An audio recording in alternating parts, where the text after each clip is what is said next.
Então tá, gente, vamos começar nosso programa, Conitec em Evidência. Gostaria de desejar uma boa tarde a todos, agradecer as pessoas que estão nos assistindo. A gente está com a USP Incor aqui presente por videoconferência e a Maternidade Januário Cico, da UFRN, conectados com a gente. E, bom, esse programa, então, como a maioria já sabe, chama-se Conitec em Evidência.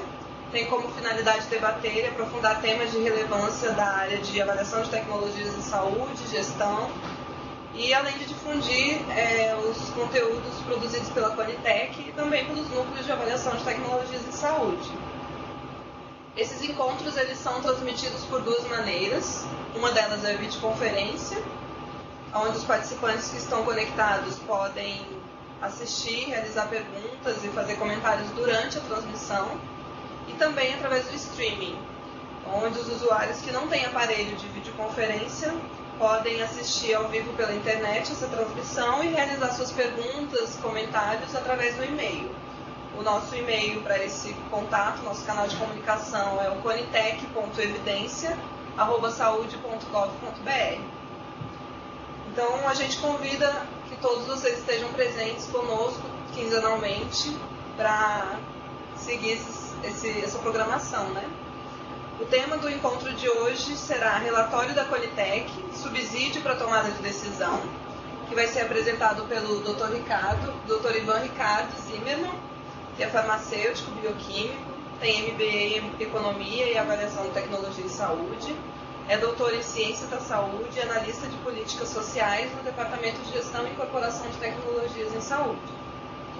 O tempo previsto para a exposição são 40 minutos, com mais 20 minutos para perguntas, que podem ser feitas pelo pessoal que está conectado pela videoconferência e também as perguntas que são enviadas por e-mail.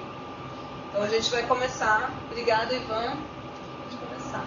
Bom, eu que agradeço a oportunidade, Aline, Tarsila, Miguel, todo mundo que está envolvido aí nessa iniciativa do Conitec em Evidência. Isso é uma oportunidade fantástica, poder mostrar um pouco dos bastidores, do trabalho da comissão. Poder também mostrar todas as janelas de oportunidade para que a sociedade contribua, tanto quanto interessado, quanto demais envolvidos. Você pode passar para começar o slide? Bom, eu pedi desculpa se eu falo um pouco rápido, eu tenho tentado sempre desacelerar a minha fala, mas mesmo depois de 5 anos morando em Brasília, esse meu sotaque catarina continua persistindo na minha fala rápida. Então, por favor, Aline, o pessoal aí, se eu estiver falando muito rápido, dê um puxão de orelha em mim. Então, a ideia de hoje é mostrar um pouco do que tem por trás da construção do relatório de recomendação da Conitec, um dos principais documentos aí que dão subsídio para tomada de decisão da nossa comissão. Então, eu vou mostrar alguns pontos básicos que são levados em conta na construção e, de certa forma, demonstrar o que vocês devem buscar nesse documento, em cada um dos domínios que são apresentados. Eu sou privilegiado também aqui por estar apresentando depois da bela apresentação da doutora Clarice, que apresentou para vocês a Conitec, em toda a sua estrutura e seu funcionamento. Quem perdeu a apresentação tem acesso à apresentação, né, os slides e demais materiais. Depois a gente pode informar melhor como ter acesso a isso. Mas só resgatando a estrutura, a Conitec tem, de certa forma, esses dois grandes braços.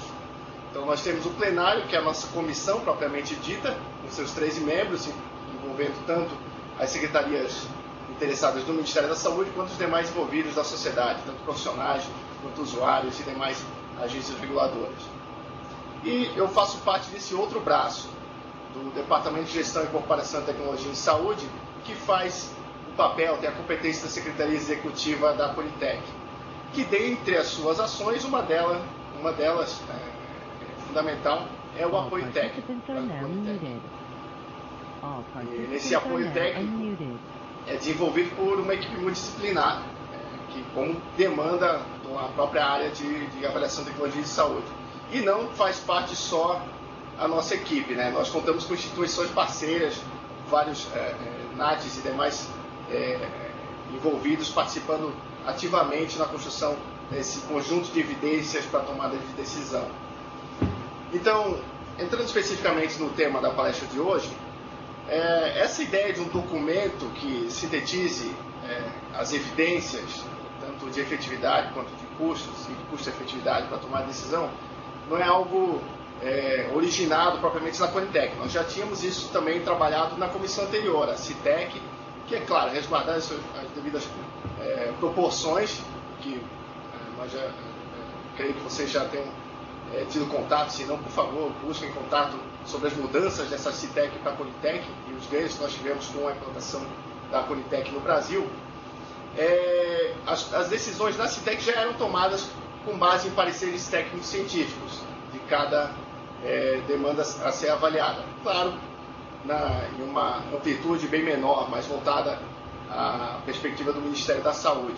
E também um trabalho grande já do Departamento de Ciência e Tecnologia, fomentando e produzindo esses pareceres técnicos científicos já desde essa época. Eu creio que 2006 a 2011 foi o maior período. Depois me corrijam aí se eu falei errado. Mas o que nós tivemos como grande ganho da Conitec, eu enxergo essas duas vertentes, da transparência e a possibilidade de participação da sociedade. Transparência, é claro, por mais que nós tínhamos as decisões baseadas em pareceres, já desde a CITEC isso não era público. No momento havia a obrigatoriedade de realizar consulta pública e tornar disponível essas informações. E isso acabou com a Conitec, onde desde 2012, desde a sua primeira reunião, o relatório de recomendação que consolida todas essas evidências de efetividade, de custo-efetividade, são disponibilizados à sociedade. Não só disponibilizados, é aberta uma janela para que a sociedade participe, critique, traga informações que não foram consideradas ou reveja algumas informações que foram consideradas de forma equivocada. E desde lá nós temos evoluído nessa comunicação, sobretudo com o ganho da entrada aí da nossa designer Érica Pacheco, que eu preciso parabenizar pelo belo trabalho dela. Nós temos hoje já essa última cara, a última versão do nosso relatório da Conitec, que é o que eu vou trabalhar. E eu preciso destacar um ponto que eu acredito que com certeza vai ser melhor discutido em um encontro futuro, em relação ao relatório da sociedade. Foi, creio que um dos maiores ganhos aí na questão de transparência e incentivo à participação da sociedade, onde nós temos não só aquele relatório técnico apresentando os dados, a avaliação crítica dos métodos e a sua discussão num vocabulário próprio da avaliação de tecnologia de saúde, mas agora nós temos também uma versão resumida que consegue incentivar de fato a participação da sociedade, um vocabulário não tão técnico e que apresente os elementos essenciais para uma contribuição efetiva na consulta pública. Então, indo em frente, essa é a cara mais atual do nosso relatório. Temos algumas diferenças de cores de acordo com o tipo de tecnologia, como produtos para a saúde, devices e medicamentos. Essa é a cara vermelha do nosso medicamento.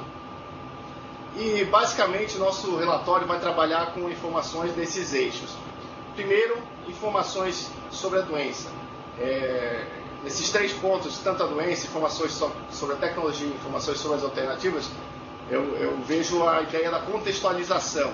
É preciso contextualizar o leitor, a própria Conitec, sobre a tecnologia e tudo que pode estar envolvido em sua decisão e seus impactos. E também a sua conversa com as políticas de saúde vigentes. Além disso, entramos em um passo seguinte sobre a análise crítica das evidências, tanto das evidências clínicas, avaliando aí os estudos de segurança e eficácia, como as evidências econômicas, e aí com os nossos modelos de avaliação econômica e as análises de impacto orçamentário. Outros pontos também são importantes e são levados à Conitec, à sociedade como um todo, dentro do relatório. São outras considerações, como as recomendações em outros países. É importante ter uma ideia do quão consistentes têm sido as recomendações em saúde. Claro, ressaltando que cada contexto tem a sua implicação para uma decisão em saúde, não necessariamente uma tecnologia que é custo-efetiva e com balanço favorável de risco-benefício de um sistema de saúde como o inglês, pode ser também imediatamente transposto para o sistema de saúde brasileiro. Mas é importante ter a noção dessa consistência. E também, cada vez mais incentivado agora, mais importante, temos buscado trazer também questões relacionadas à implementação da tecnologia. Ideia de financiamento, que barreiras e que facilitadores serão necessários para a efetiva oferta dessa tecnologia para a nossa população. E é claro, ressaltando aqui uma confusão comum que pode aparecer, de que a ATS fica voltada apenas à avaliação da evidência de eficácia, segurança e avaliação econômica. Não, a ATS tem essa amplitude completa. Ela vai sim até a questão da implementação da tecnologia, onde se levantar as barreiras e buscar estratégias que de fato busquem a efetividade daquela tecnologia sendo implantada no sistema também fazem parte da ATS. Bom, então nesse primeiro domínio, onde trazemos informações sobre a doença e sobre a tecnologia, como eu falei, é uma contextualização. É aqui que traremos dados sobre a epidemiologia. Quão grande é o impacto, qual é a dimensão do problema de saúde dessa doença, desse agravo que nós estamos lidando. Como exemplo que eu trouxe aqui, eu apresentei para vocês já a capa do nosso relatório de recomendação sobre a hidroxicobalamina no tratamento da intoxicação por cianeto. Era um acidente comum, é um acidente que era a causa comum de morte em vítimas de inalação de fumaça em acidentes com incêndios em ambientes fechados. Então, uma breve explanação do quão grande é esse problema. Trazemos também dados sobre a fisiopatologia, como esse caso aqui se tratava de uma interrupção da fosforilação oxidativa, limitando aí o efetivo uso do oxigênio a nível intracelular. Isso acabava lesando os órgãos, principalmente cérebro e coração, podendo levar à morte em alguns minutos, dependendo da gravidade da exposição. Também trazemos questões relacionadas às manifestações clínicas, não só dado de fisiopatologia e da epidemiologia, mas questões relacionadas ao diagnóstico e como se apresenta essa doença de fato e o que nós precisamos para identificar, já trazendo um pouco da ideia da implementação, se de fato nós conseguimos identificar essa doença e esse agravo e oferecer a tecnologia. E também trazemos já nesse momento de contextualização ideias gerais sobre como tem sido o tratamento, quais intervenções estão envolvidas nessa doença. Intervenções sejam de tratamento, ou seja de diagnóstico, dependendo do nível de tecnologia que estamos avaliando. E foi aqui, por exemplo, que nós apresentamos que a hidroxicobalamina deveria sim ser avaliada como uma potencial tecnologia, pois era a única, comparada às demais disponíveis, era a única realmente segura e rápida a ponto de ter uma ação nesses acidentes, que era algo essencial. Então, essas são as primeiras páginas que vocês vão encontrar no nosso relatório, onde nós chegamos como passos essenciais para a sua construção, a compreensão abrangente da doença, dos seus tratamentos, e não só tratamento, mas todas as intervenções relacionadas a essa doença. E para isso é essencial a consulta de bases especializadas, diretrizes, bases como, por exemplo, o UpToDate, que trazem informações super atualizadas e baseadas realmente em evidências sobre todas as intervenções, tanto diagnósticas quanto terapêuticas e quanto de prevenção. E, obviamente, essencial aqui a discussão e participação do especialista na construção desse relatório. É aqui que vamos enxergar, de fato, o escopo desse relatório, não só baseado na pergunta PICO, mas em todos os demais pontos que envolvem essa decisão adequada, a recomendação adequada sobre a tecnologia. E é aqui que vamos buscar também as diretrizes nacionais. É importante que uma demanda claramente converse com os protocolos disponíveis, quando existe já um protocolo clínico de diretriz terapêutica publicado pelo Ministério da Saúde. Precisamos saber se essa demanda de fato conversa com a política que nós já oferecemos ou se ela contrapõe, e se ela contrapõe, que ganhos e que benefícios a sociedade teria com essa tecnologia. E aí é que é essencial também buscar dentro do próprio Ministério e demais atores, quando disponível, claro, uma área técnica responsável, e saber o que está sendo previsto de política, o que pode ter de benefício com a avaliação dessa tecnologia. Então, passando essa primeira parte de contextualização, nós começamos a ter uma noção específica da nossa demanda. Então, o primeiro ponto é trazer informações essenciais sobre a tecnologia, como o seu panorama regulatório. Eu tenho aqui o exemplo das informações que vocês vão encontrar no relatório de recomendação sobre o figolimod, que estava até recentemente em consulta pública, trazendo dados como seu princípio ativo, seu fabricante, a existência ou não de patente, um dado muito importante que é a sua indicação aprovada em bula pela nossa Agência Nacional de Vigilância Sanitária, e que aí já vai nos dar uma noção se a demanda, se a solicitação que está sendo feita para avaliação da Conitec também é consistente com o que já foi avaliado pela Anvisa, ou se é um caso de necessidade de solicitação de uma autorização de uso pelo SUS, como tem ocorrido em algumas demandas. Informações básicas de uso da tecnologia, como a sua posologia, aqui no caso do Fingolimod, é um tratamento oral, utilizado uma vez ao dia, e informações essenciais que trazem o caráter de segurança dessa tecnologia. Aqui tínhamos as contraindicações bem levantadas para a Conitec e também as suas precauções, que eram bastante destacadas, sobretudo na primeira dose, como no caso do Fingolimod, além de alguns eventos adversos que têm sido relatados ao longo do segmento dos pacientes, tanto em ensaios clínicos quanto em estudos de farmacovigilância.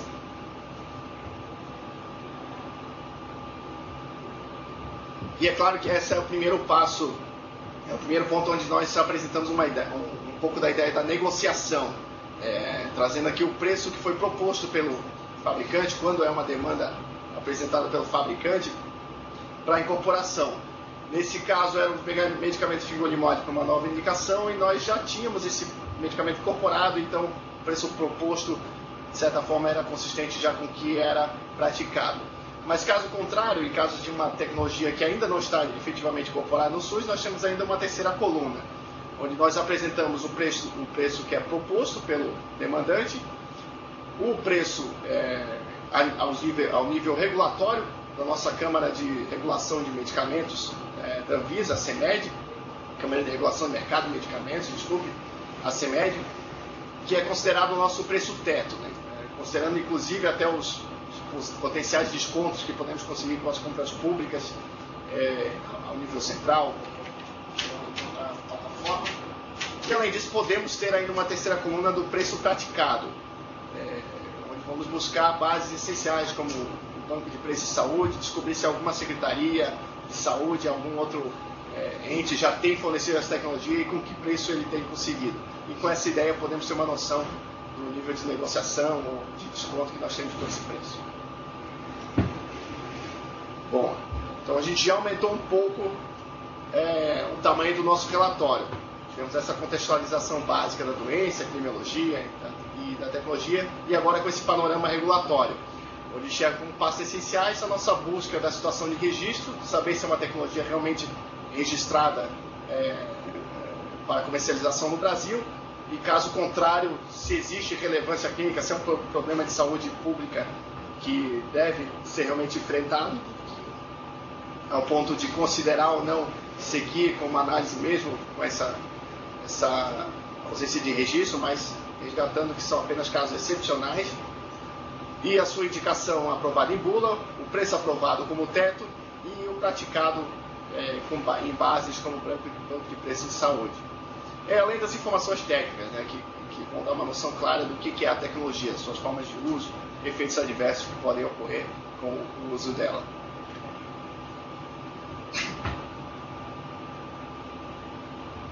Passando esse domínio básico da contextualização, então nós entramos no nosso trabalho, né, o ganha-pão aqui dos técnicos do DGITS e dos parceiros Conitec, de fato a análise das evidências, onde o primeiro ponto é deixar claro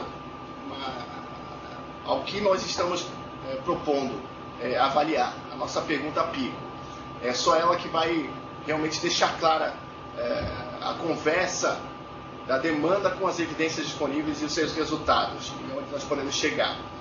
Então, é o primeiro ponto que vocês vão encontrar na nossa análise de evidências, definido pelos elementos da pergunta pico. A nossa população, que no caso da hidroxicobalamina eram os indivíduos com suspeita de intoxicação por cianeto, isso pode ser até um pouco mais detalhado, menos detalhado dependendo da situação. Intervenção à hidroxicobalamina, e nesse caso específico nós abrimos, não delimitamos nenhuma comparação, porque era um caso excepcional de praticamente indisponibilidade completa dos demais agentes no SUS, e até porque, considerando que era um quadro de intoxicação, nós, em buscas prévias, claramente nós não teríamos ensaios clínicos de comparação direta. já por motivos éticos era pouco viável não ofertar uma intervenção, essa intervenção aos pacientes, que ela já tinha sido demonstrada bastante eficaz. Mas nós podemos ter aqui, geralmente, os comparadores, sempre resgatando a necessidade de trazer os comparadores que nós temos disponíveis no SUS. E, quando não, os melhores comparadores que devem ser avaliados. Como o caso do fingolimod, nós tínhamos a comparação com beta-interferona, natalizumab e demais medicamentos já disponíveis no SUS para o tratamento da esclerose múltipla. Como desfechos, já destacamos aqui os desfechos principais que podem trazer a noção de efetividade dessa tecnologia e de segurança. Quanto mais específico, melhor. Quanto mais clara a forma de como nós conseguimos, de fato, mensurar essa efetividade, melhor. E também o tipo de estudo que nós vamos considerar para essa análise. E aqui eu resgato aquela ideia que eu trouxe, que nós tínhamos que ampliar um pouco o nosso escopo, para não envolver só os ensaios clínicos randomizados, mas sim considerar também estudos observacionais até não controlados, que é um caso específico. Mas tentamos sempre focar a avaliação de tecnologias nesse nosso padrão ouro, que é o ensaio clínico randomizado, e quem sabe cada vez mais difundido também o ensaio clínico em condições de vida real, os nossos ensaios clínicos pragmáticos. Além de estudos de avaliação de tecnologia de saúde e avaliações econômicas desenvolvidos por outras agências e outros envolvidos no campo da ATS.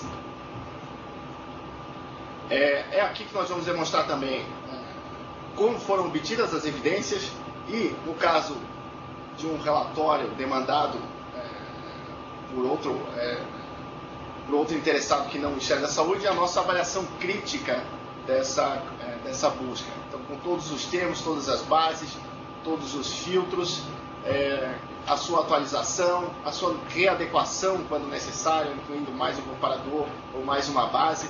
Tudo isso que vocês vão encontrar nesse campo da busca de evidências. Aqui também que vocês vão encontrar o passo a passo desse funil, como nós chegamos aos estudos finais que vão de fato levar à discussão pela Conitec. Então, todo o nosso passo de seleção, desde a identificação, triagem, consideração na elegibilidade e a inclusão após, de fato, a leitura do texto completo. Os nossos resultados vocês vão encontrar geralmente dessa forma de tabelas, nossa tabela software, Summary of Findings, os nossos resumos dos achados, também considerações práticas das limitações de cada estudo. Então, onde nós trazemos informações básicas sobre o estudo, como foi conduzido o estudo, o seu delineamento, se teve financiamento privado ou não, qual o seu tempo de segmento, a população que fez parte desse estudo, e aí já implicando uma discussão se essa população realmente conversa com a população que nós temos aqui no Brasil, ao nível do nosso sistema único de saúde, além dos desfechos, intervenções, grupos, e aí os principais resultados relacionados à nossa demanda, além, obviamente, das limitações.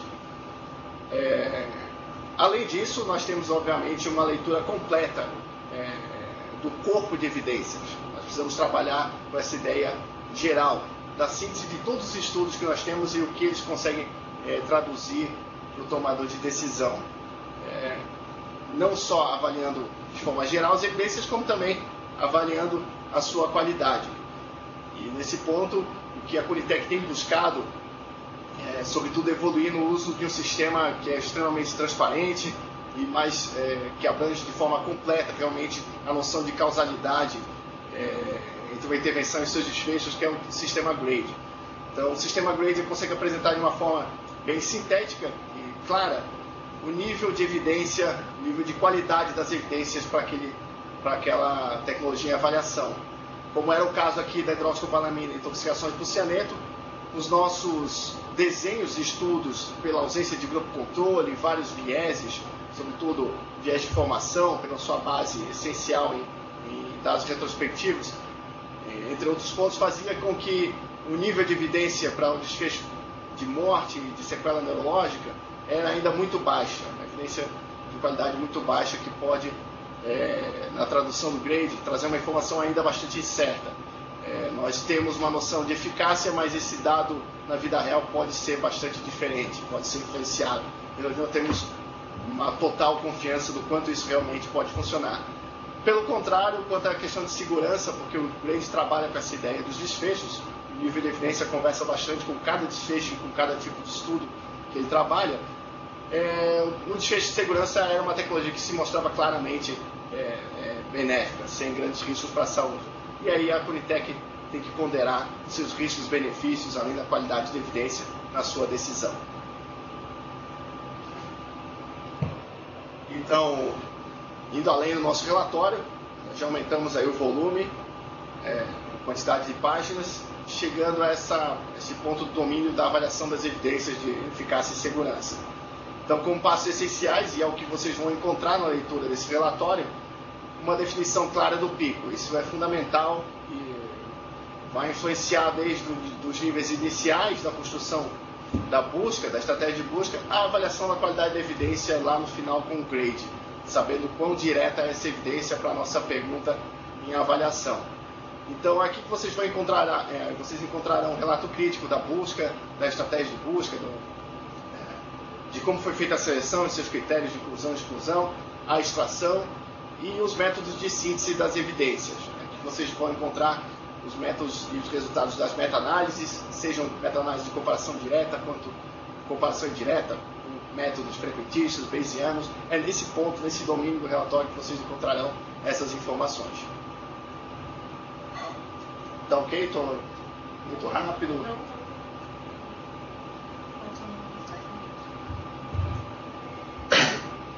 Saindo então dessa síntese das evidências de eficácia e segurança, partimos para a síntese das evidências econômicas. E é nesse ponto que nós vamos apresentar os dados de custo-efetividade, elemento essencial lá da nossa Lei 12.401 de 2011, que obriga a Conitec a considerar esse ponto nas suas decisões, nas suas recomendações sobre tecnologias em saúde. Então, nesse ponto, vocês vão encontrar um relato crítico de todos os passos fundamentais da modelagem que foi apresentada ou que foi desenvolvida pela própria Conitec e seus parceiros. Nós temos um checklist básico, que é o primeiro quadro apresentado sempre nesse ponto, nesse domínio do relatório, onde vocês encontram críticas, comentários a pontos essenciais do modelo, desde o seu tipo de estudo, se a custo-utilidade foi adequada a uma avaliação, ou custo-efetividade, análise de minimização de custos seria mais adequada, ao tipo de modelo e dados utilizados. E não só esse checklist, nós apresentaremos informações essenciais para que o leitor, que a Conitec consiga compreender a modelagem, como o delineamento do seu modelo de Markov, da sua análise de decisão, ou demais modelos utilizados na avaliação econômica. Não só a questão do modelo, delineamento, nós vamos apresentar detalhadamente os custos que foram considerados, levantados e os seus componentes, como era o caso do custo do atendimento ao paciente com inalação de fumaça, os dados de efetividade, trazendo as variáveis e as suas fontes, e também a nossa análise crítica do como foi adequada essa tradução das estimativas de efeito. E, é claro, a necessidade de sensibilidade. Só resgatando um ponto aqui, por mais que eu esteja apresentando o relatório nessa forma de domínios, o relatório ele é um só. Então, é essencial que as evidências de eficácia e segurança da avaliação econômica também conversem com o que foi discutido anteriormente na discussão de eficácia e segurança. Então, há sempre esse cuidado de observar essa consistência. Rechaçando avaliações econômicas que demonstram uma custo-efetividade, sendo que anteriormente sequer conseguiram comprovar essa superioridade nas evidências. Então existe a necessidade dessa conversa. Se você não conseguiu demonstrar superioridade, muito provavelmente você não tem capacidade de realmente construir um modelo de avaliação econômica de custo-efetividade. Quem sabe a custo-minimização poderia ser o seu caminho mais adequado. Então, sempre o técnico, o elaborador, precisa estar atento a esses pontos. E, é claro, a avaliação econômica, como é de conhecimento do seu elaborador, parte de vários pressupostos e de estimativas de efeito que não são sempre verdadeiras, ou não são totalmente precisas. Então, existe a necessidade de se realizar uma análise de sensibilidade, variando aí as principais variáveis de construção do modelo, tem que ter seus intervalos mais plausíveis, como a incerteza do intervalo de confiança ou níveis que são observados na prática podem ser incluídos nesse ponto. E aí que nós podemos avaliar o quão robusto é esse modelo e qual o impacto de uma variável específica. E isso com certeza influenciará a Conitec na sua confiança na modelagem. Se uma variável tem um impacto enorme e é justamente a variável de maior incerteza, aquele modelo muito pouco provavelmente conseguirá traduzir a nossa realidade, apresentar a nossa realidade. Então, são apresentados os resultados, como no caso da hidroxicobalamina, nós tínhamos uma avaliação que demonstrava algo em torno de R$60 mil por cada morte evitada, e um pouco mais, acho que no slide futuro eu tenho um dado também de quali, algo entre R$1 a R$6 mil por quali, que demonstrava ser bastante custo efetivo. Porém, o modelo era bastante sensível à variável de probabilidade de morte pré-hospitalar. E era justamente a variável que mais se tinha incerteza. Então, a Conitec tomou a sua decisão considerando essa incerteza, obviamente. Não tem uma noção clara de que seria uma tecnologia custo-efetiva se não fossem feitos esforços para que, de fato, essa tecnologia seja implementada na ponta, no atendimento pré-hospitalar, e seja realmente possível salvar as vidas nesse nível, que era o grande ganho da tecnologia. Trabalhamos com sensibilidades tanto determinísticas, como análise de tornado, quanto com modelos probabilísticos que conseguem traduzir um pouco melhor aí o nível de impacto desse modelo.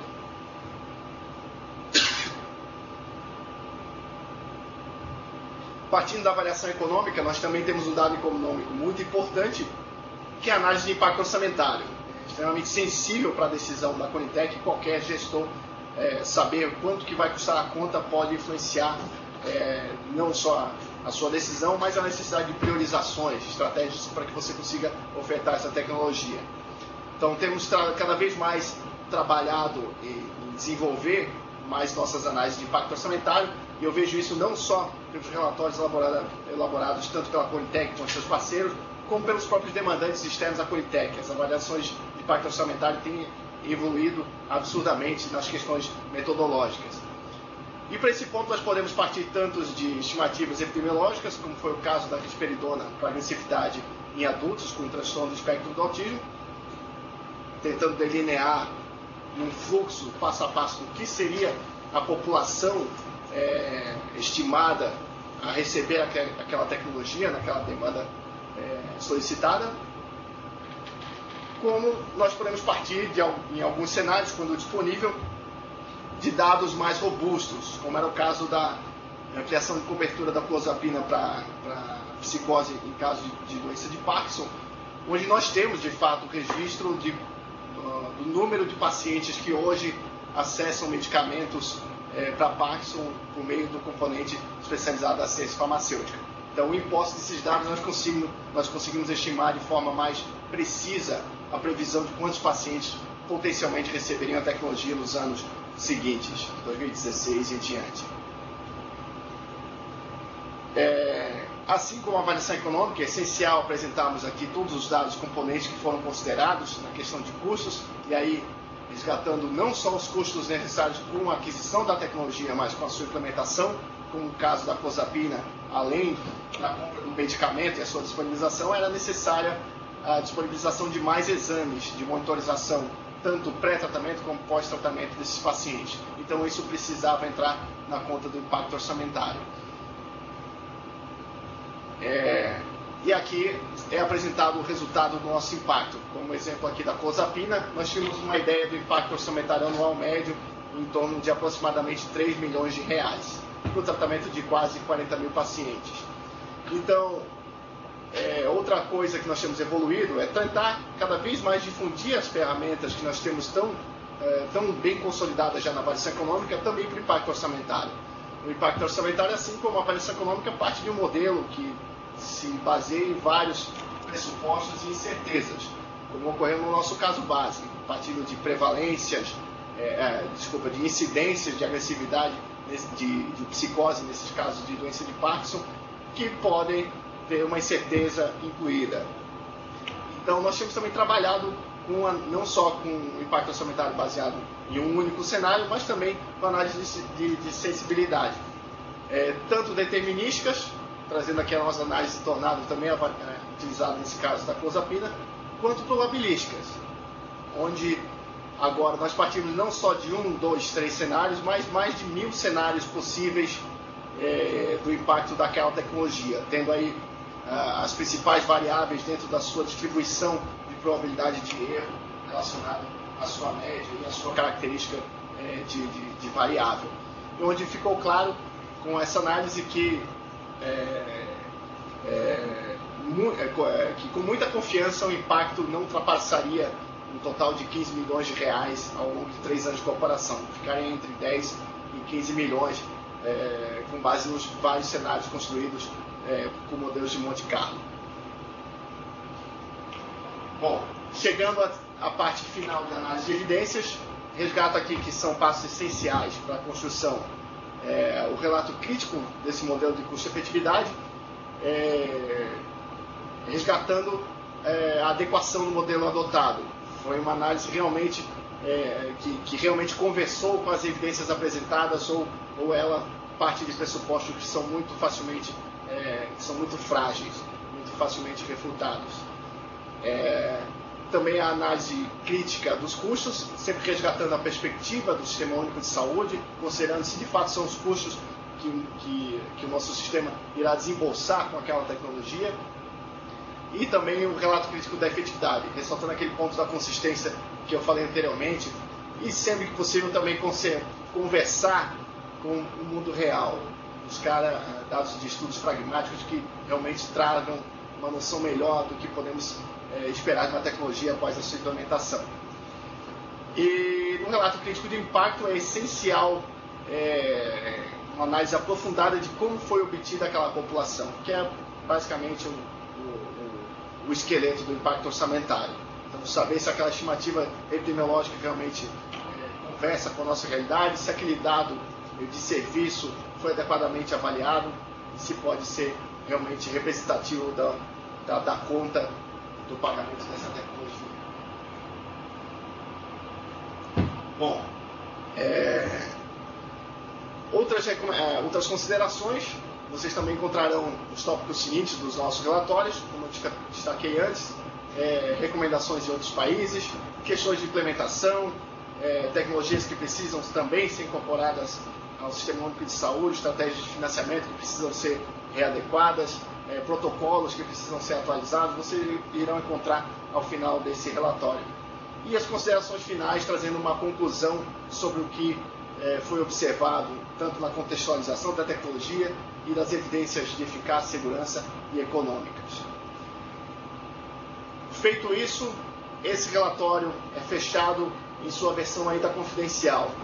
E é esse relatório com esse conteúdo que será disponibilizado aos membros da Conitec com um tempo efetivamente prévio à reunião, para que eles tenham a possibilidade de leitura e análise crítica e também busca de novos dados que não foram apresentados para enriquecer a sua discussão. E é com isso que efetivamente dada a discussão sobre a recomendação ou não daquela tecnologia. Tendo a sua recomendação preliminar, esse relatório agrega-se a ele a recomendação preliminar da Conitec e os critérios que foram considerados pela Conitec para a sua recomendação, tanto da qualidade de evidência, quanto dos benefícios, custos e demais questões relacionadas à sua implementação. E é aqui que é dada a principal janela de oportunidade para a sociedade, para a participação, tanto dos interessados envolvidos diretamente com a demanda e análise, quanto da sociedade como um todo. E esse é um grande ponto que não só com a construção do relatório em versão da sociedade, mas construção de formulários específicos que incentivem mais a contribuição da sociedade.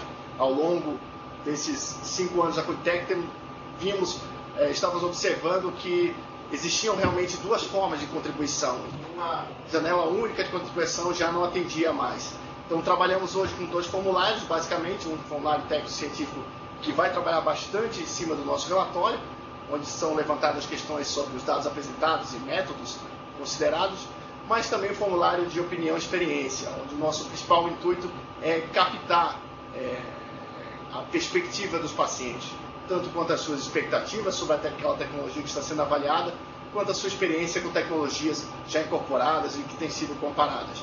Isso tem sido, eu tenho observado muito sucesso nessa estratégia, onde algumas recomendações, como no caso da hepatite C, se não me engano, dos novos medicamentos, foi essencial a observação da perspectiva ruim dos pacientes que nós tínhamos sobre os tratamentos anteriores e do quanto que existia de expectativa realmente sobre aquela nova tecnologia. Bom, após a consulta pública, a síntese das contribuições é apresentada à Conitec, que pode modificar a sua recomendação preliminar, considerando novos dados, considerando uma avaliação que foi apresentada e também o relato das experiências e as perspectivas dos pacientes. Então, esse relatório é atualizado tanto com essa síntese da contribuição da consulta pública e com a efetiva recomendação da Conitec, que ela decide sobre recomendar favoravelmente ou não favoravelmente sobre a incorporação, exclusão da tecnologia ou alteração de protocolo clínico. E é a partir daqui, então, que sobe o nível da nossa decisão para o nosso secretário de Ciência e Tecnologia, que de fato é quem tomará a decisão sobre incorporar ou não aquela tecnologia. Eu errei o nome da nossa secretaria ali, vou levar um puxão de orelha depois também. Insumos estratégicos. Existe um manual, Ivan, recomendando todo o processo de elaboração desse relatório. Infelizmente, não existe um manual. Existem vários manuais. Vocês têm acesso a diretrizes metodológicas fantásticas sobre cada um desses passos, elaboradas pela nossa rede brasileira de avaliação de tecnologia de saúde, seus variados parceiros, e todas estão disponíveis nesse link da Rebrates gratuitamente. Então, desde a busca de evidência na elaboração de parecer técnico-científico, desde a condução de uma revisão sistemática com meta-análise, tanto de ensaios clínicos randomizados, estudos observacionais, avaliação de tecnologias não medicamentosas, como equipamentos para a saúde, elaboração da avaliação econômica, do impacto orçamentário, uma diretriz completa sobre o uso do sistema GRADE na avaliação das evidências. Tudo isso vocês têm disponível na Rebrates. E é com isso que a Conitec faz a sua avaliação crítica, como também constrói os seus relatórios. Então, são essas orientações que resguardam a construção do relatório e recomendação da Conitec. Por fim, convido todos sempre a consultarem constantemente o nosso site, se inscrevam no nosso boletim, no nosso newsletter, né?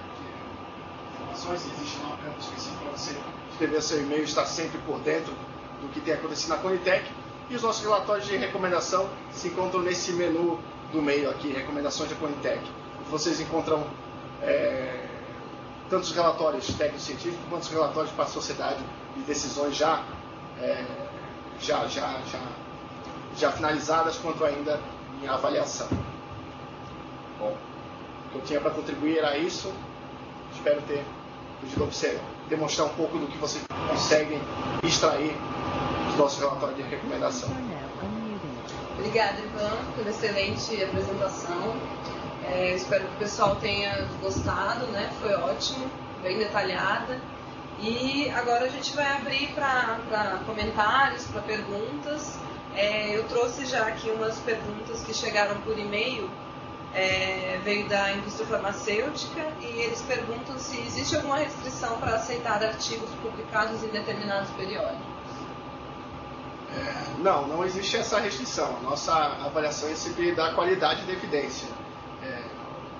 O que existe é que algumas condições que já estão comprovadas com ensaios clínicos randomizados, bem delineados, acabam restringindo a nossa avaliação para estudos observacionais, que já tem um viés de confusão muito maior.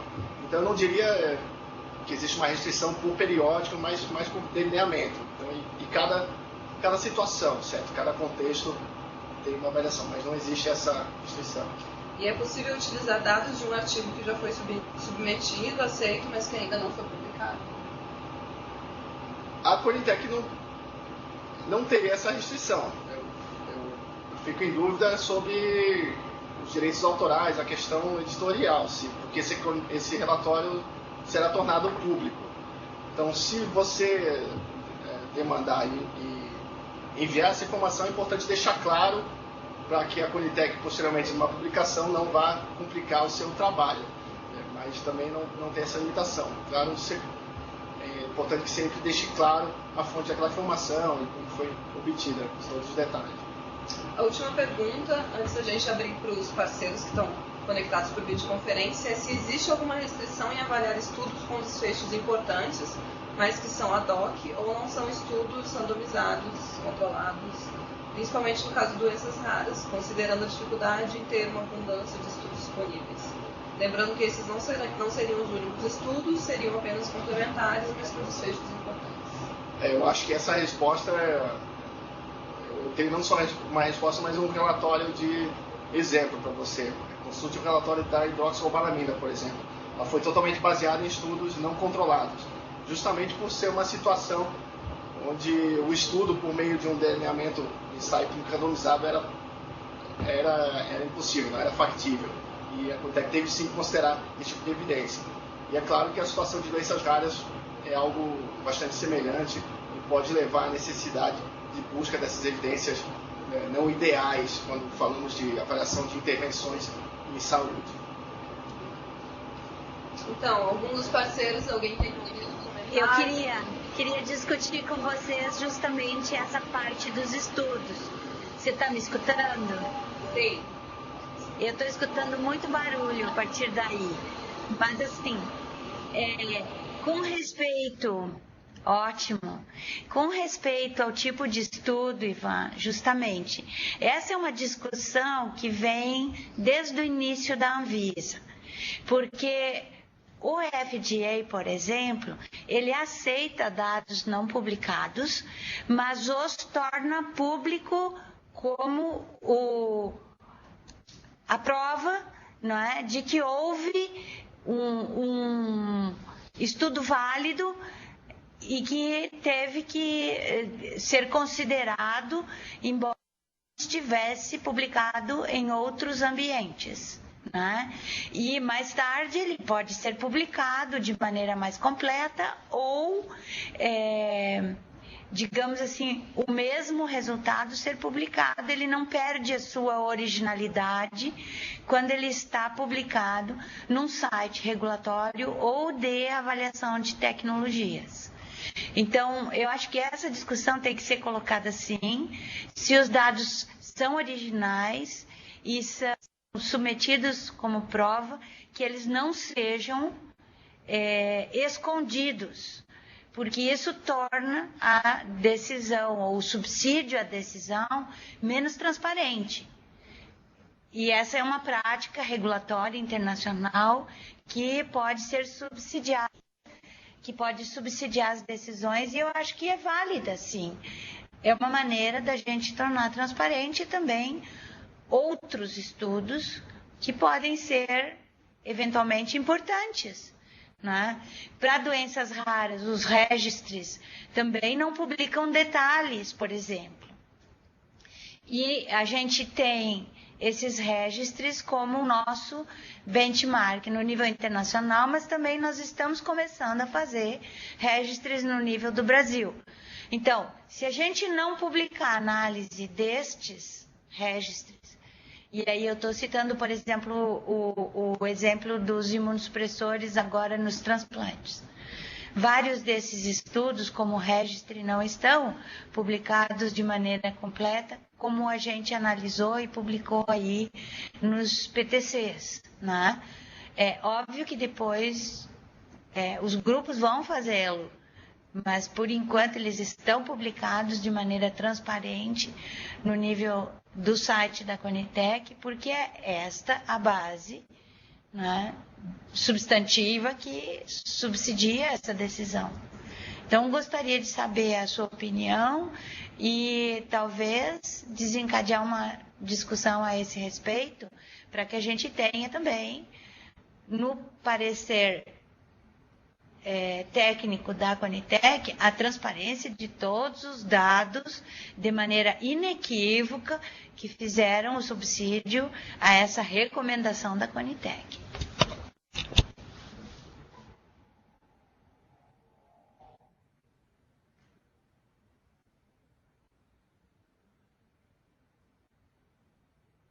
Acho que agora sim. Estão me ouvindo?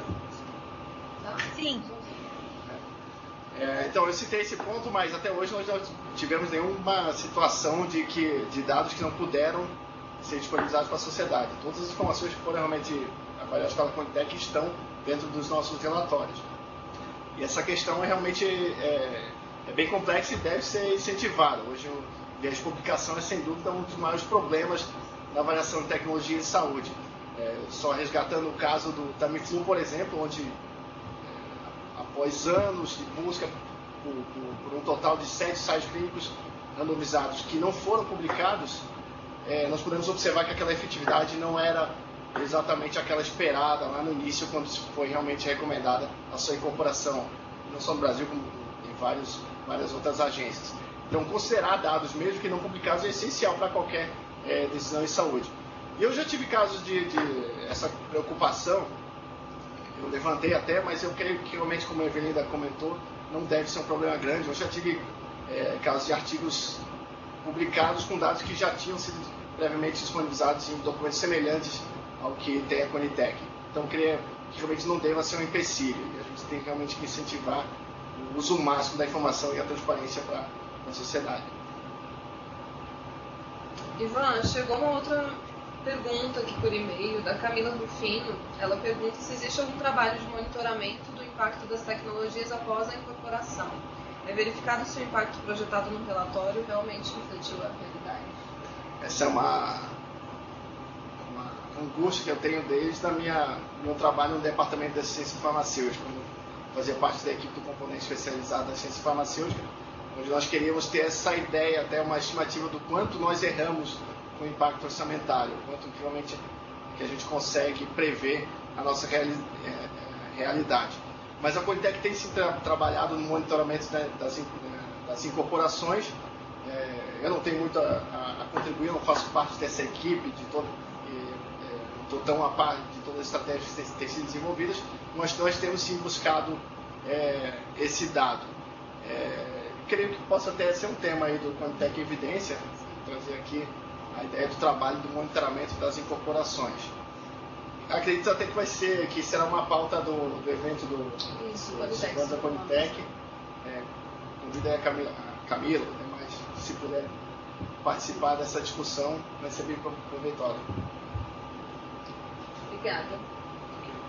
Eu que agradeço a participação de todos e a iniciativa.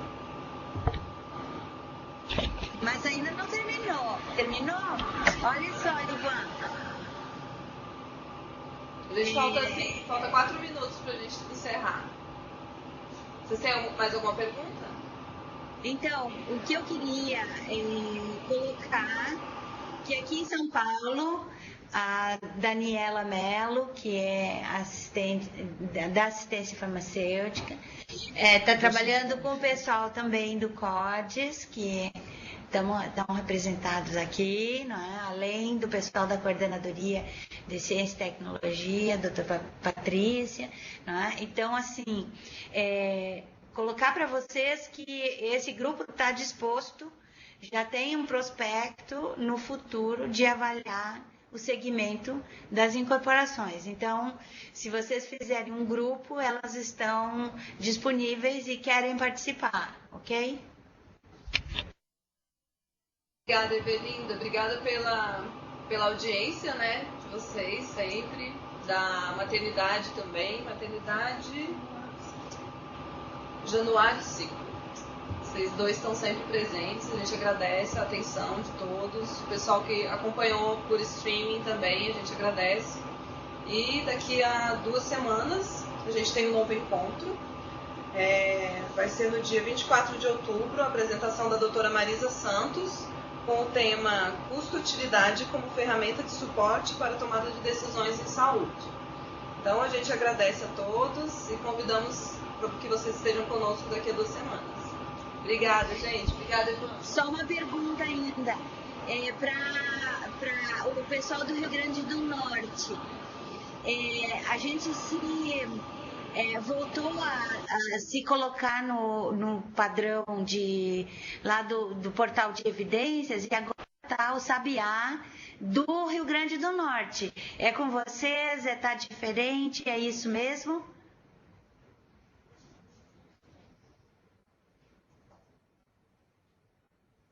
O Sabiá está com vocês no Rio Grande do Norte?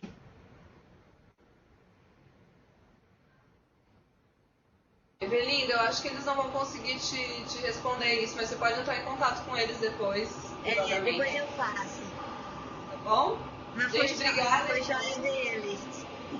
Vocês podem acessar essa apresentação e a gravação também da videoconferência no site da Politec, tá bom? Tchau, gente. Obrigada.